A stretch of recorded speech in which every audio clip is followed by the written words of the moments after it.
How to easily crop videos using CapCut. Hey everyone! In this simple video, we'll show you how to easily crop videos using CapCut. First, open CapCut and import the video you want to crop. Select your video and slide the tools bar to the left until you see the Transform button. Click on that button and three options will appear: the Mirror button, the Rotate button, and the Resize button.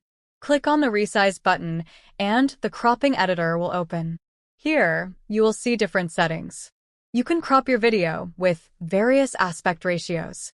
There is a 9:16 aspect ratio for Instagram Reels, TikTok videos, and YouTube Shorts.